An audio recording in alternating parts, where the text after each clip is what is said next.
Hi, everybody. Great to be at Authenticate again, albeit remotely. I really appreciate the opportunity to do this presentation on demand. Can't be with you in Seattle this time, but I hope it's going really well. And thanks again to Andrew and the team for having me. I want to give you a vision today about the future of FIDO in the ecosystem of developing and emerging and evolving data protection, recognizing the importance of data as a utility, as important as clean drinking water in modern society, and the important role that FIDO has played in normalizing cryptography, establishing a standard cryptographic stack that extends from the cloud all the way out to the edge. FIDO, for mine, has been the most important standards body, the most important identity industry consortium of all time. It has established the building blocks of a critical two-sided market for authentication. And I'm going to show you today how we're going to extend that and how FIDO is already extending it from authentication through to the authenticity of things and protecting data as a utility in the new economy.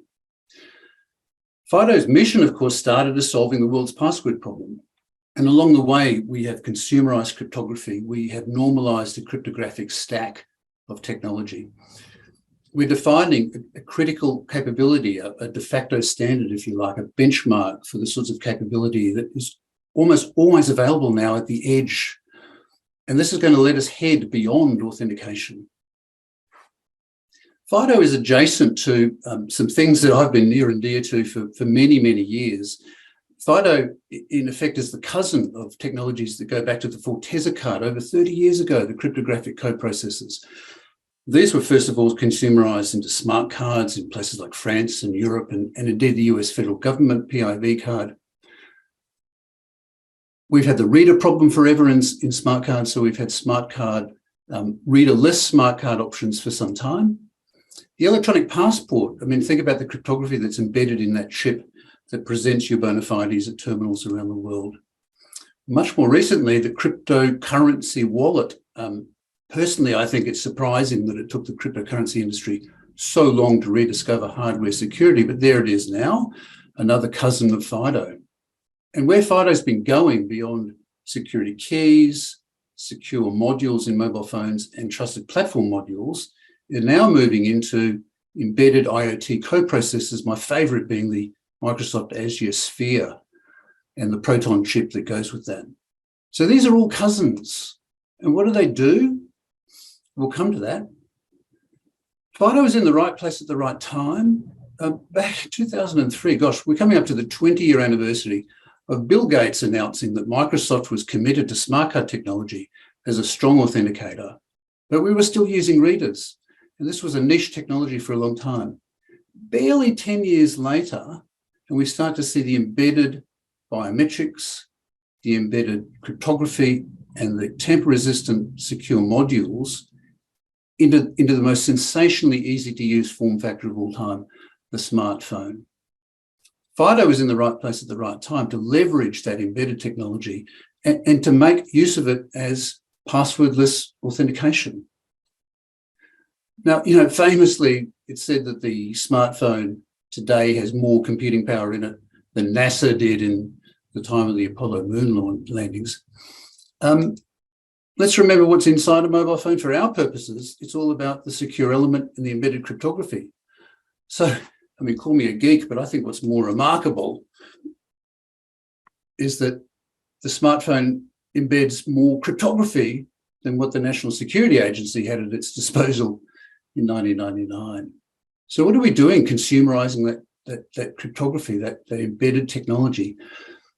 FIDO and a number of others have in effect normalized, almost standardized a cryptography stack. And what I mean by that is we can rely on cryptographic primitives being available in those easy-to-use consumer devices.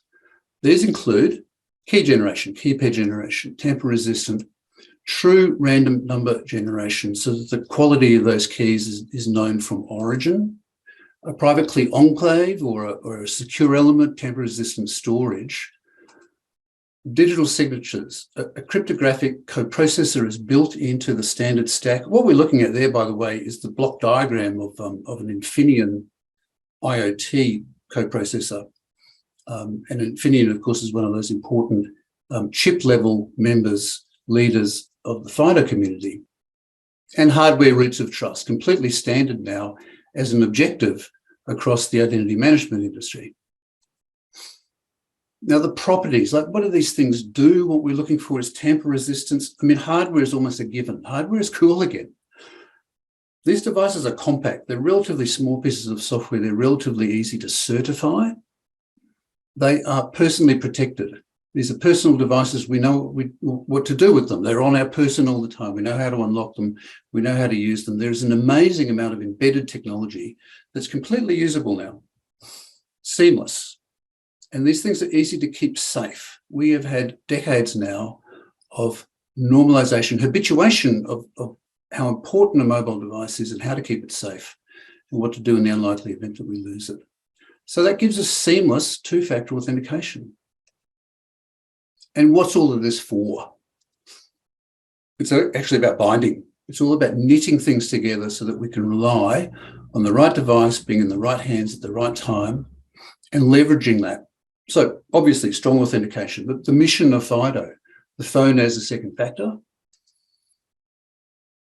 bit more subtly, what we're doing is we're binding devices to users because there's a private key or more than one private key in that secure enclave, never leaves the chip, always under the control of the user. So a whole lot of things are built on that. Cryptographic chains of trust are built on the fact that the private key is always in control. We can bind users to actions because what that chip is doing is that it's leaving a digital signature, like an electronic stamp, on everything that we do in the digital domain using this technology under personal control. The FIDO protocols, of course, leverage the public key cryptography to register devices and therefore users. It's the chain between the device to the user, and through that chain of command, we're registering users to services, and we're proving possession.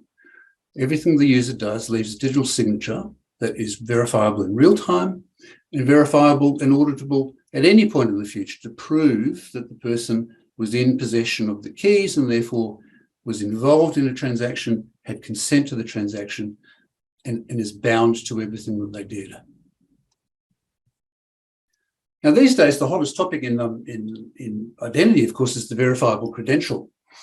And it's a digitally signed data structure that binds claims to the holder of the private key within that data structure. And it's pretty cool. And it's pretty old hat. Sorry, but the verifiable credential is at an abstract level essentially the same as the X509 certificate.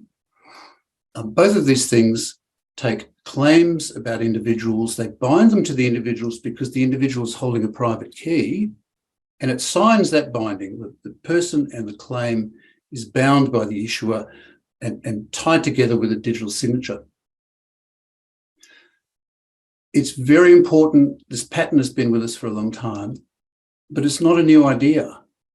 The SIM card, the mobile SIM card, over 30 years old for sure. The EMV, the chip and PIN card, introduced about 20 years ago in the UK to replace the magnetic stripe card. What do these things do? The IMSI, the global mobile phone subscriber identifier, is digitally signed by the mobile network operator and secreted inside the chip of the SIM card. And then you present that bound piece of data, it's a verifiable credential, you present that as a customer every time you make a mobile phone call. Your call data is digitally signed by your private key, the subscriber key in the chip. And that package of information, the credential bound to the call data, signed by yourself, sent into the network to generate billing instructions. The EMV card, how does it work? Why is it better than the mag stripe? Because again, it takes the PAN, the credit card number, primary authentication number. It signs it by the bank. It secretes it inside the chip. And every time you as a customer want to prove that this is your primary account number, you insert it into the purchase data and you digitally sign it. It's the world's first verifiable credential. Now, last year, I did a presentation on the identity of things and tried to get people to think about the authenticity of things. This was Authenticate conference 2021. You know, the paradigmatic example of the Internet of Things is surely the connected car. And I showed last year a pretty realistic picture of the people and the subjects and the users that are sitting inside this network of networks on wheels, barreling down the highway and communicating with infrastructure, communicating with other cars, communicating with service providers.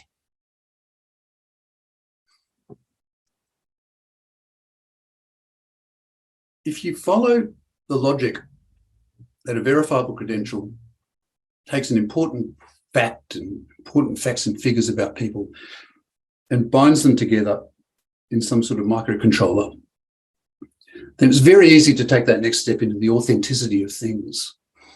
Verifiable credentials are going to become verifiable attributes of things.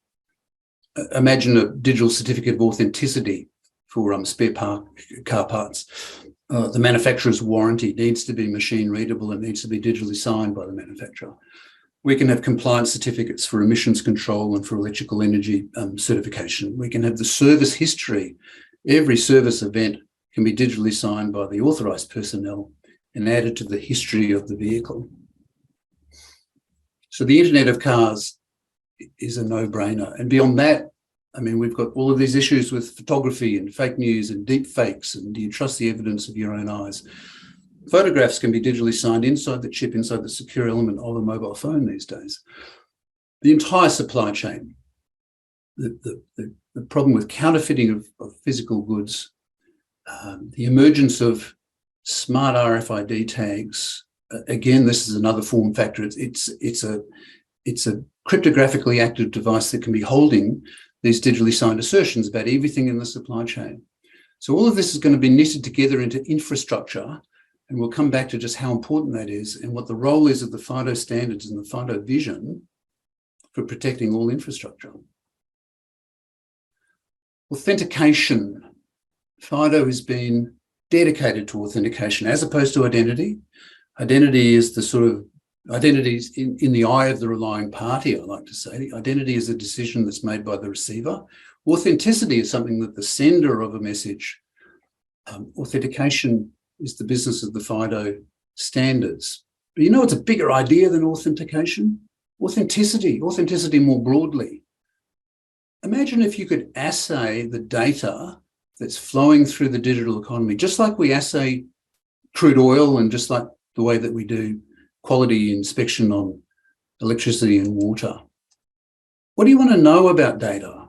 Think about data as a utility. What do you want to know? Data's come from somewhere. It's come with terms and conditions. What are those T's and C's? If a subject has been involved with the creation of data, health data, for example, have they given consent for that data to be used in a supply chain?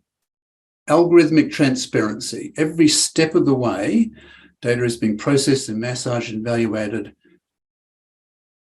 What algorithms are being used? This is a hot topic in AI in terms of bias. Now, the other issue with bias, of course, is the source data. What was the source data? Was it a population study from a particular university? Was it public data that's been mined through an open government process? Where did the data come from? Who's authored the data? What jurisdiction has it come from? What jurisdiction is it playing in? Is the data original? What does original even mean for data? How do you know the difference between ones and zeros and copied ones and zeros? The trick is cryptography. Has it been altered? Is the data tamper resistant? These are the qualities that can be assayed in data as if data is a utility. Now, I swear I'm not making this word up, but my word of the year is infostructure. And the Oxford English Dictionary gave us a definition about 10 years ago. Infostructure, like infrastructure, it's the soft, bigger version of infrastructure. It's an organizational structure. It's not just about technology and hardware networks, but it's also about the rules and the processes and the governance of data agreed to by a business or some other group so that they can protect and rely on data as a utility, infrastructure. Now, FIDO has been playing an amazing kind of latent role in normalizing that technology stack that's going to become critical to infrastructure. At the same time, data has obviously become a business, right or wrong, good or bad, data is big business, and information supply chains, information value chains have been forming under our noses now for decades. So it's a pretty standard view that information has a life cycle. It starts with a collection point, it's published, it's disseminated, it's taken up, it's massaged, it's value added. At every step of the way, the value of that data is increasing all the time. Now imagine that the data is a utility. Imagine it's like a raw resource, a raw material that's being processed through the supply chain. What questions should we be asking about data as it moves? If data's been identified, then have we got consent? Has somebody, like a patient in this case, given consent for that data to be used? It's collected. What was the process for collection? So let's have an auditor. Let's have proof of the audit. As data gets processed, it's critically important to know where it was processed, so the jurisdiction needs to be known. As we analyse, we want to know the algorithm that was used. As we release data, we need to have it approved by traceable, auditable individuals. If we disseminate data, what are the rights that attach to it for both receiving data and for sending it? We connect data according to business rules. People need to agree. They need to sign agreements. To be incentivated to be distributing data, there should be licenses. There should be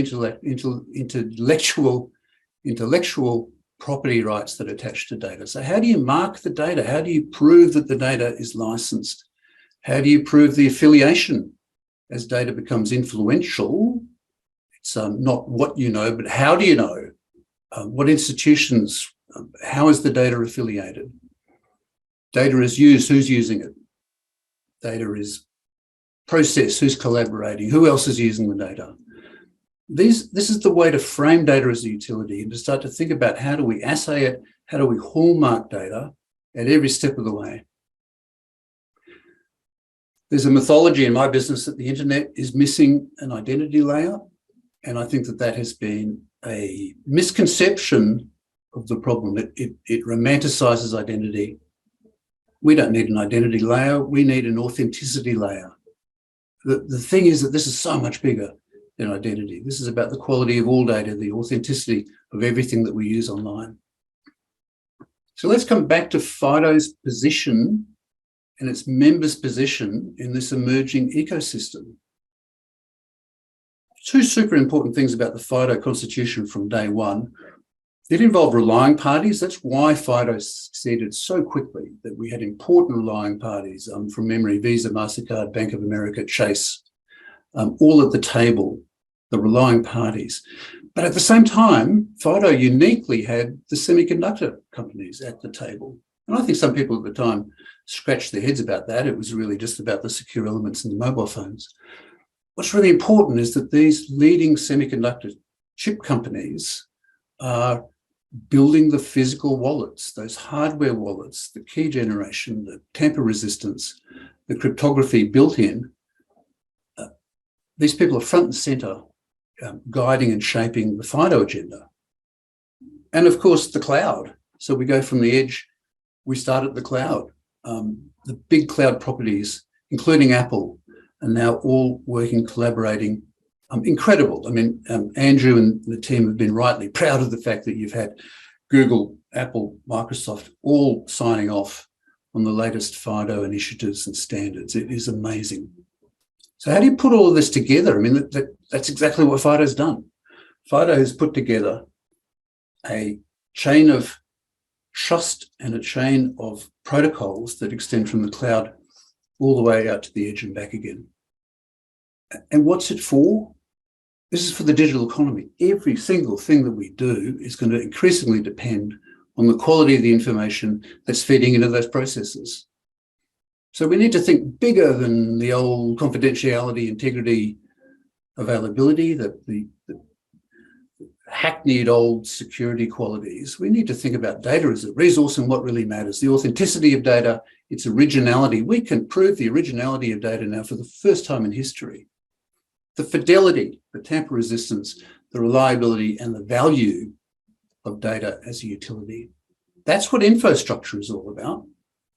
We need to think about the importance and the power of having cryptographic wallets at the edge.